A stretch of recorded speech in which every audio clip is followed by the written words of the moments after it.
এই তো জুমার দিন মাশাআল্লাহ অনেক মুসল্লি আগে আগে মসজিদে চলে আসেন, হাতে সময় থাকে, সেজন্য স্থানীয় ভাষায় কিছু দিনে আলোচনা হয়।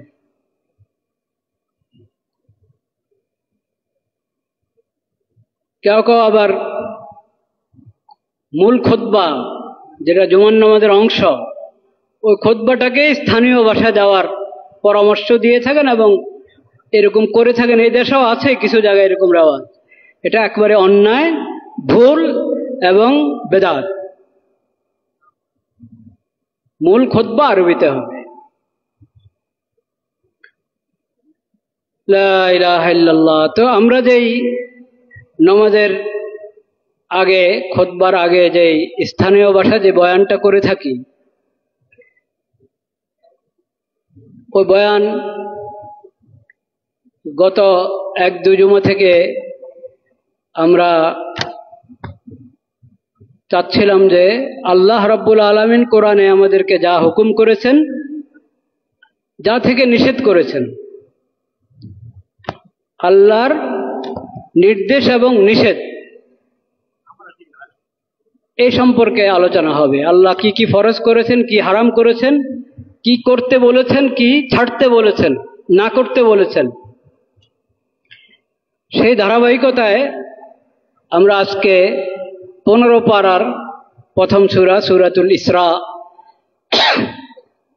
এই সূরা থেকে কয়েকটি আয়াত তিলাওয়াত করব, আলোচনা করব ইনশাআল্লাহ।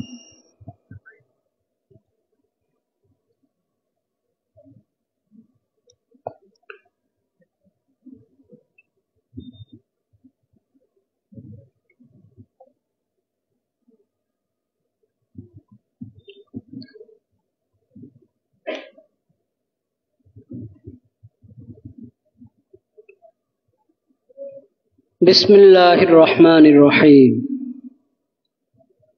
وقضى ربك ألا تعبدوا إلا إياه وبالوالدين إحسانا إما يبلغن عندك الكبر أحدهما أو كلاهما فلا تقل لهما أف ولا تنهرهما وقل لهما قولا كريما واخفض لهما جناح الذل من الرحمة وقل رب ارحمهما كما ربياني صغيرا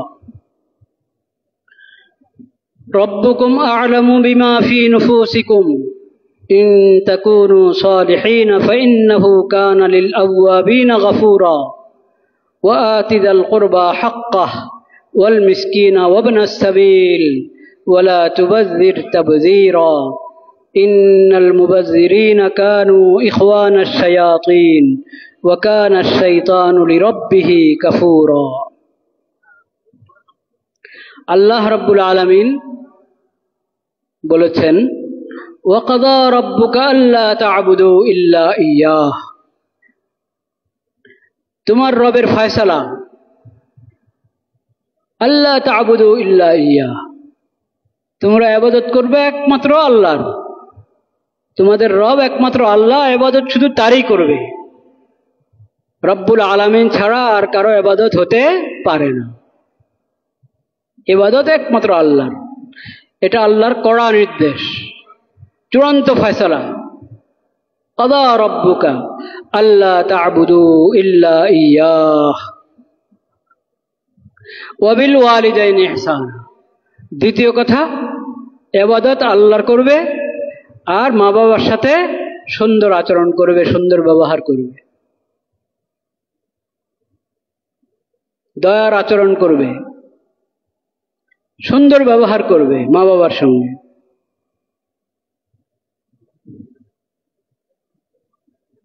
ইম্মা ইয়াবলুগান্না ইনদাকাল কিবারা আহাদুহুমা আও কিলাহুমা ফালা তাকুল লাহুমা উফফিন ওয়ালা তানহারহুমা।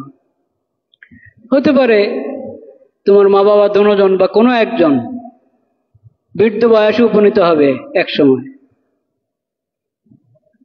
তোমাকে আল্লাহ হায়াত দান করেছেন, তোমার মা বাবাকেও আল্লাহ হায়াত দান করেছেন। মা বাবা বুড়ো হয়ে গেছে, দুজন কোনো একজন, কোনো একজনকে আল্লাহ হয়তো আগে নিয়ে গেছেন, একজন আছেন বা দুজনে আছেন, বৃদ্ধ হয়ে গেছেন, তখন তোমার কি করণীয়? ফালা তাকুল লাহুমা উফিন, তাদের কথায় তাদের আচরণে বিরক্ত হয়ে তুমি উফ শব্দ উচ্চারণ করবে না। বয়স হয়ে গেলে মানুষের ভারসাম্য ঠিক রাখতে পারে না, কথা বেশি বলে, সাধারণ কথা নিয়ে রেগে যান, হতে পারে এরকম, সবার একরকম স্বভাব না, কিন্তু হতে পারে বয়সের কারণে কোনো মা বাবার মধ্যে এমন হালাত এসে যে তুমি তাদের কথায় আচরণে বিরক্ত হয়ে যাও, তুমি বিরক্ত হয়ে তোমার মুখে এসে দেয় উফ আহ। আল্লাহ বলেন তুমি এরকম করবে না, তুমি এমন করবে না। ওয়ালা তানহারহুমা, তাদেরকে ধমক দিবে না। তুমি যদি রেগে যাও, তুমি যদি বিরক্ত হয়ে যাও, অথচ তোমার বয়স কম, তুমি জোয়ান ওনারা বুড়ো, তুমি সুস্থ ওনারা অসুস্থ, তোমাকে তো বরদাস্ত করতে হবে, সহনশীল হতে হবে। তুমিও রেগে যায় যদি বিরক্তির প্রকাশ করো, ধমকে দিয়ে বসো, তাহলে এটা মা বাবার সঙ্গে বেয়াদবি হলো, মা বাবার হক আদায় হলো না। আল্লাহ কিন্তু নিজের ইবাদতের পরেই মা বাবার কথা বলেছেন। প্রথম কথা আল্লাহর ইবাদত করা, ইবাদত একমাত্র আল্লাহ। দ্বিতীয় নির্দেশ আল্লাহ দিয়েছেন মা বাবার সাথে সুন্দর আচরণ কর। ওয়ালা তাকুল লাহুমা উফ ওয়ালা তানহারহুমা, এটা কথিত আছে, কথিত আছে লা ইলাহা ইল্লাল্লাহ লা ইলাহা ইল্লাল্লাহ লা ইলাহা ইল্লাল্লাহ। বাবা পরীক্ষা করছে ছেলেকে, বয়স হয়েছে কিন্তু এখনো ঠিকঠাক আছেন, মেধা স্মৃতি ঠিক আছে, তো বলছেন বাবা এটা কি? কাক। একটু পরে আবার বাবা এটা কি? ছেলে কি বলছে? কাক। আর একটু একটু মানে কাক। আবার কিছুক্ষণ পরে এটা কি? কাক। বলছি না? তো বাবা বললেন তুমি যখন ছোট ছিলে, বাচ্চা ছিলে, একটা কাক বসা ছিল, তুমি আমাকে একের পর এক 30 বার জিজ্ঞাসা করেছ এটা কি? আমি কিন্তু বিরক্ত হই নাই, আমি কিন্তু বিরক্ত হই নাই। এটা বয়স হলে তো মানুষের কত সীমাবদ্ধতা এসে যায়, সেটা সন্তান বুঝতে হবে, সন্তানকে তা বুঝতে হবে।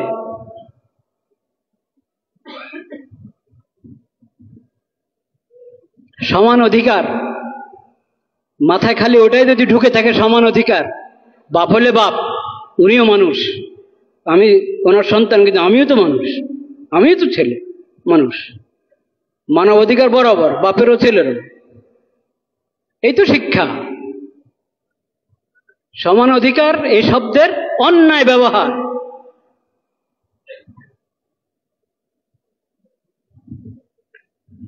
লা ইলাহা ইল্লাল্লাহ লা ইলাহা ইল্লাল্লাহ। পার্থক্য আছে, তিনি বাপ, তিনি তোমাকে জন্ম দিয়েছেন, জন্মদাতা, তিনি মা। হামালাতহু উম্মুহু কুরহাম ওয়া ওয়াদাআতহু কুরহা, কিভাবে ধারণ করেছেন তোমাকে তোমার মা, কত মাস পর্যন্ত ধারণ করেছেন, কি অবস্থাটা হয়েছে তখন, দুনিয়াতে আসার পর তোমাকে যে লালন পালন করলেন, কি অবস্থা ছিল তোমার, আর তোমার মা কি কষ্ট করে তোমাকে লালন পালন করেছেন। নিজেরটা তো তোমার মনে নাই, তোমার স্ত্রী যখন তোমার সন্তান পালন করে তখন দেখো না।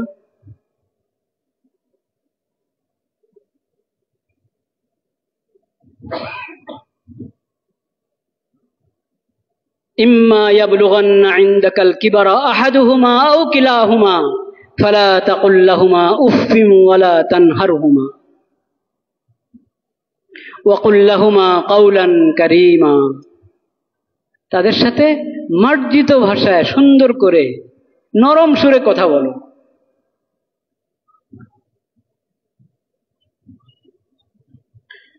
ওয়াখফিদ লাহুমা জানাহাজ যুল্লি মিনার রাহমাহ। তাদের সামনে যখন আসবে কি অবস্থা আসবে? তোমার অন্তরে তোমার মা বাবার প্রতি দয়া আছে, মায়া আছে, সেটার প্রকাশ পেতে হবে তোমার দেহের মধ্যে, তোমার শরীরে।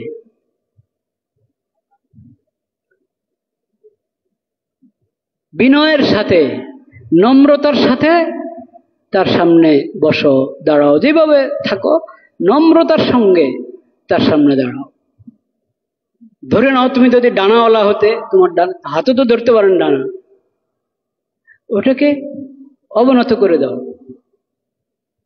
মার সামনে এমন ভাবে বলবে না, এমন ভাবে দাঁড়াবে না যে তুমি মনে হয় যেন মুরব্বী, তুমি সর্দার। এমন ভাবে বসো, এমন ভাবে কথা বলো, এমন ভাবে তার সামনে থাকো, বোঝা যায় যেন তিনি তোমার মুরব্বী, তুমি ছোট, তুমি গোলাম, তুমি গোলাম। ওয়াখফিজ লাহুমা জানাহাজ যুল্লি মিনার রাহমাহ। বাহাদুরের মতো তো নাই, স্বাভাবিক যেরকম তোমার মনে হয় যেন তুমি তোমার বন্ধুর সামনে বসে আছো, এইভাবে না। আব্বার সামনে এমন ভাবে তোমার বসা, তোমার কথা হবে, বোঝায় যায় যেন ইনি মুরব্বী, বোঝায় যায় যেন ইনি বাপ, এ সন্তান। ওয়াখফিজ লাহুমা জানাহাজ যুল্লি মিনার রাহমাহ ওয়া কুর রাব্বিরহামহুমা কামা রাব্বায়ানি সগীরা। মা বাবার জন্য দোয়া করো সবসময়। রব্বিরহামহুমা, হে আমার প্রতিপালক, হে আমার রব। ইরহামহুমা, রব্বিরহামহুমা, আমার মা বাবা উভয়কে আপনি মেহেরবানি করে দয়া করেন, আপনার বিশেষ রহমত দান করেন তাদেরকে। কামা রব্বায়ানি সগীরা, কামা রব্বায়ানি সগীরা।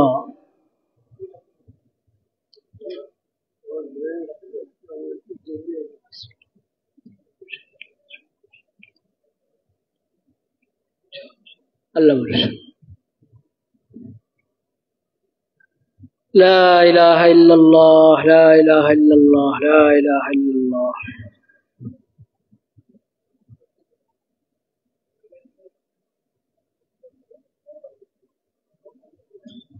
রব্বিরহামহুমা কামা রব্বায়ানি সগীরা। আমার মা বাবা আমি যখন ছোট ছিলাম আমাকে যেভাবে আদর যত্ন করে লালন পালন করেছেন, আমি কিছু বুঝতাম না, নিজ দায়িত্বে আমি কিছু বলতে পারি না, নিজেরা বুঝে নিত কেন কাঁদছে এখন বাচ্চাটা, ব্যথার কারণে কাঁদছে না দুধ খেতে চাচ্ছে না কি, মা বোঝেন, এটা মাই বোঝেন।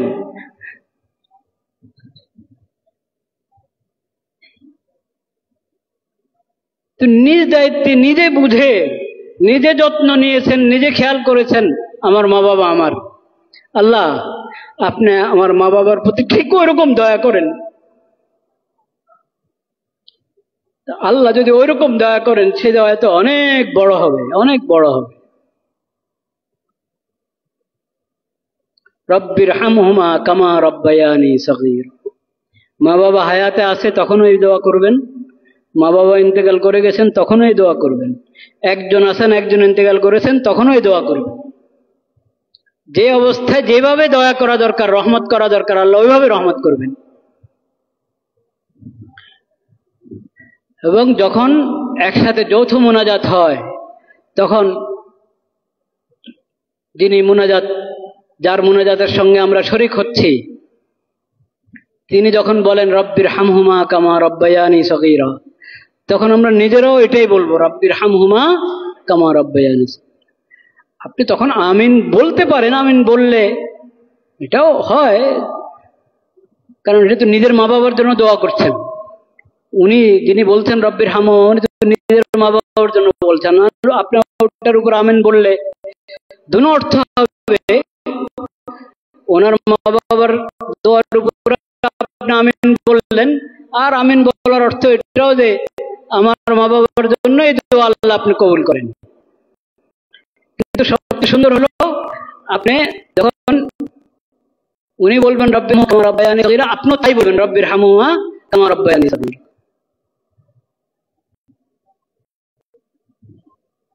তো মা বাবার হক, সন্তানেরও হক আছে, মা বাবার উপর সন্তানেরও হক আছে, সন্তানের উপরও মা বাবার কি আছে, উভয় পক্ষকে যার যার হক দেখতে হবে। আল্লাহ বলছেন যখন তাদের বয়স হয়ে যায় তখন তোমাকে ছাড় দিতে হবে, তোমাকে বেশি সহনশীল হতে হবে। সাধারণ নিয়ম সবার রাখে যে মা বাবার হক, এটা যদি কাউকে বুঝাইতে হয় মা বাবার হক বেশি, কি করা যাবে? এটাও যদি বুঝাইতে হয় কাউকে, মা বাবা তো সন্তানের খেয়াল রাখেই, কিন্তু সন্তানের সবচেয়ে বড় হক মা বাবার উপর সন্তানের তরবিয়ত, লালন পালন যেমন হক, তাকে মানুষ হিসাবে গড়ে তোলা, আল্লাহর বান্দা হিসাবে গড়ে তোলা, এটা মা বাবার দায়িত্ব, মা বাবার উপরে হক। তবে সেই দায়িত্ব পালনের ক্ষেত্রে ভারসাম্য রক্ষা করা, এটাও মা বাবার খেয়াল রাখা দরকার।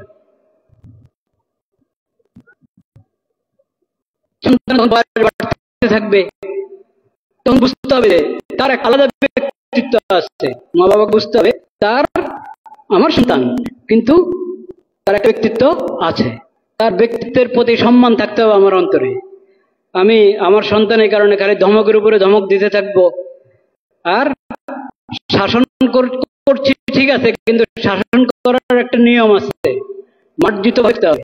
ধমক দিয়ে অনেক মা বাবার এই কথা পদে এসে দেয়, আচ্ছা ঘর থেকে বেরো, তুই আমার ছেলে না, তুই আমার ছেলে না, যা এখান থেকে যা, এটা অন্যায়। মা বাবার জবানে এটা সাজে না। যতই আপনার ছেলে কষ্ট দিচ্ছে, আপনার মেয়ে আপনাকে কষ্ট দিচ্ছে, বুঝতে হবে আপনার মা।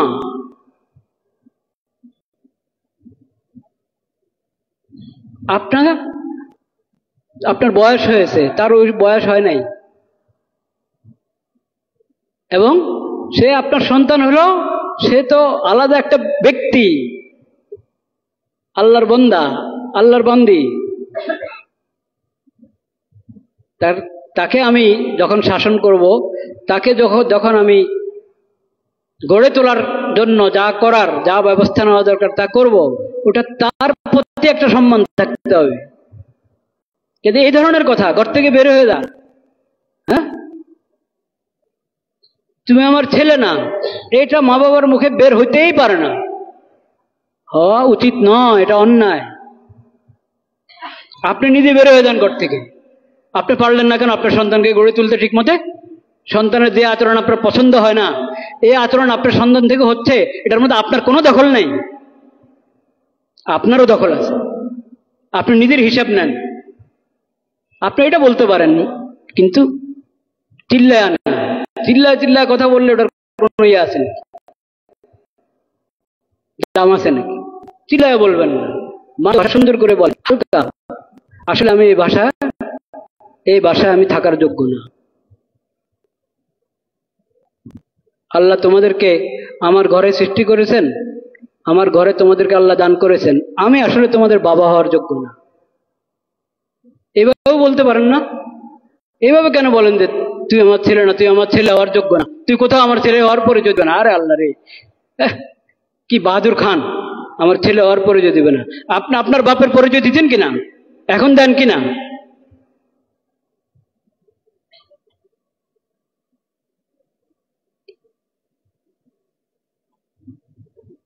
তো সন্তানের প্রতি, তার ব্যক্তিত্বের প্রতি সম্মান রক্ষা, এটাও মা বাবার কাজ।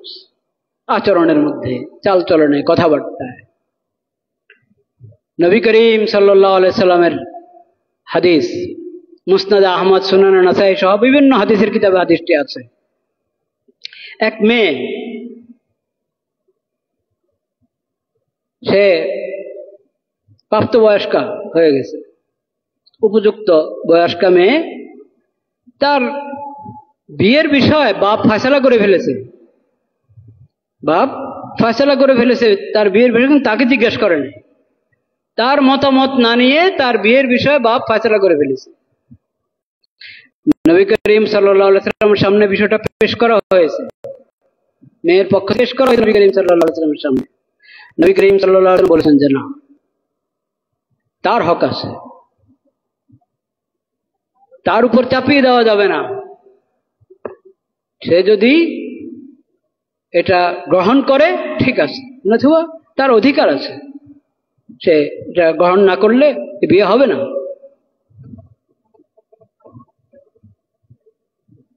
নবী করিম সাল্লাল্লাহু আলাইহি সাল্লাম এই কথা বলার পর দেখেন কেমন কেমন বুঝমান, কেমন আদবওয়ালা, আখলাকওয়ালা মেয়ে। নবী করিম সাল্লাল্লাহু আলাইহি সাল্লাম এই কথা বলার পর, এই ফয়সালা করার পর সে বলেছে, আমি আমার আব্বার ফয়সালা মেনে নিয়েছি। আব্বা যা ফয়সালা করেছেন আমি এটা মেনে নিয়েছি, আমি ওটাতে একমত। কিন্তু আমি চাচ্ছি এটা স্পষ্ট হোক যে মেয়েদেরও হক আছে, কথা আছে, বক্তব্য থাকতে পারে। একতরফা অভিভাবক হিসেবে মা বাবাই ফয়সালা করে ফেলবে এটা না, তাদেরকে জিজ্ঞাসা করা, তাদের মতামত নেওয়া, তাদেরও এখানে একটা মত আছে, এই কথা যাতে মানুষ জানে, এই জন্য আমি বিষয়টা পেশ করেছি নবী করিম সাল্লাল্লাহু আলাইহি ওয়াসাল্লামের খেদমতে।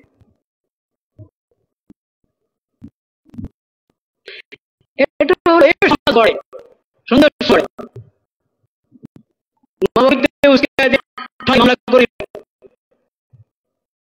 আদালতে দাঁড়ালো সবাই একসাথে, এইভাবে করে না।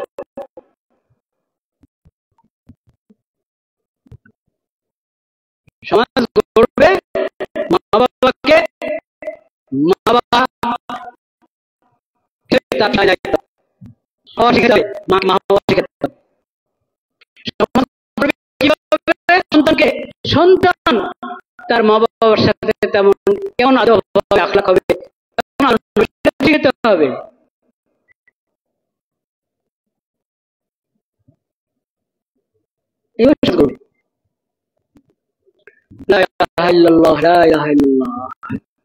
যদি আমরা পশ্চিমাদের মতো সন্তানদেরকে খালি স্বাধীনতা শিখাই, শুধু স্বাধীনতা যদি শিখাইতে থাকে পশ্চিমাদের মতো, তাই সমাজ কখনো পাবেন না, শান্তির সমাজ কখনো পাবেন না, কোন পরিবার শান্তিতে থাকতে পারবে না। শিখতে হবে নবীর সিরাত থেকে, শিখতে হবে সাহাবায়ে কেরামের সিরাত থেকে। এখানে যদি আমরা মা বাবা যদি নবীর সিরাত থেকে শিক্ষা নেয়, সন্তানরা যদি মা বাবা নবী করিম সাল্লাল্লাহু আলাইহি ওয়াসাল্লাম সাহাবায়ে কেরামের থেকে শিক্ষা নেয়, তাহলে আদর্শ সমাজ গড়বে। নতুবা কি হালাত হবে?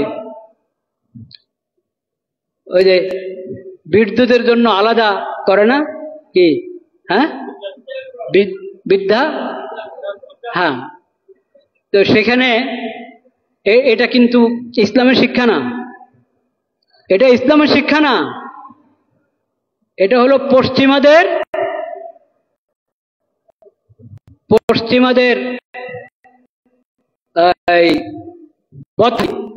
কুসংস্কার, পশ্চিমাদের কুসংস্কার, ইসলামের শিক্ষা না। আল্লাহ তোমরা কোথায়, আল্লাহ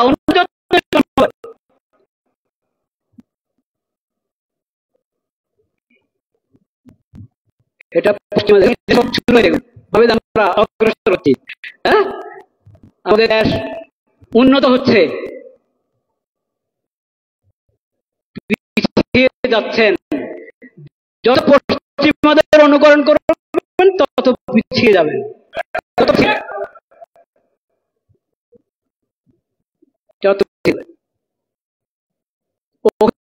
ঘটনা একটা কোথাও হয়েছে ঘটনা তো আলাদা, সেই তাদের কেন্দ্রে। ওখান থেকে একদিন মনে হলো যে গিয়ে ছেলেকে নাতিকে দেখে আসি। গেল, দেখতে গেল, ও মার আবার একটা চোখ নাই। এই অবস্থায় একজন বৃদ্ধা মহিলাকে বাচ্চা দেখে একটু ভয় পেয়েছে, তো ছেলে বিরক্ত হয়ে গেছে, তুমি এখন না আসলে হতো না? বাচ্চাটা ভয় পেল, তুমি না আসলো না, বল না।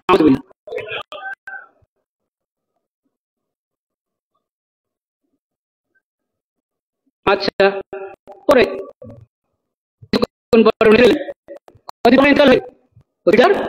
হয়ে গেছে, মৃত্যু এসেছে। তখন যেভাবে হয়, ওখানে কেন্দ্রের দায়িত্বশীলরা আছে, তারা যা ব্যবস্থা দরকার, যে যে ধর্মের সেই সব ব্যবস্থা নেয়। তখন তার বালিশের নিচে একটা চিঠি পাওয়া গেছে, চিঠিটা ছেলের নামে লিখেছে, তারা ছেলের কাছে পৌঁছায় দিচ্ছে। চিঠিতে লেখা ছিল,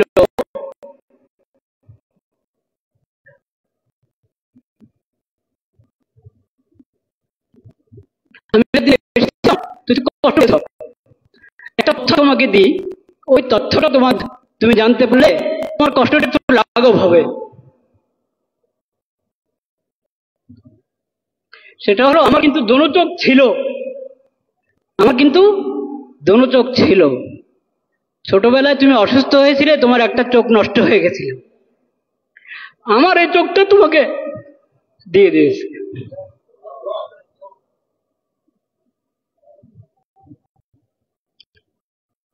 তো চোখ তুমি বহন করে আসো তার, আর চোখ না থাকার কারণে বাচ্চা হয়ে গেল, তুমি এখন না।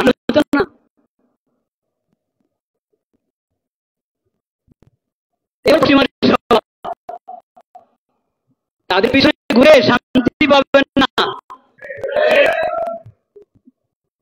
এই যে জুলাই মাস, জুলাই শহীদদের জন্য আমরা দোয়া করি। দোয়ার কথা তো বলেন, কিন্তু জুলাই আগস্টের বিপ্লবের মানকে আমরা রক্ষা করেছি? কখনো করিনি।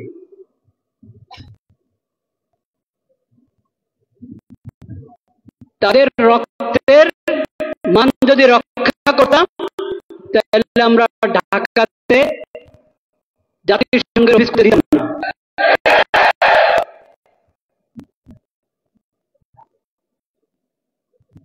এবং এই সমস্ত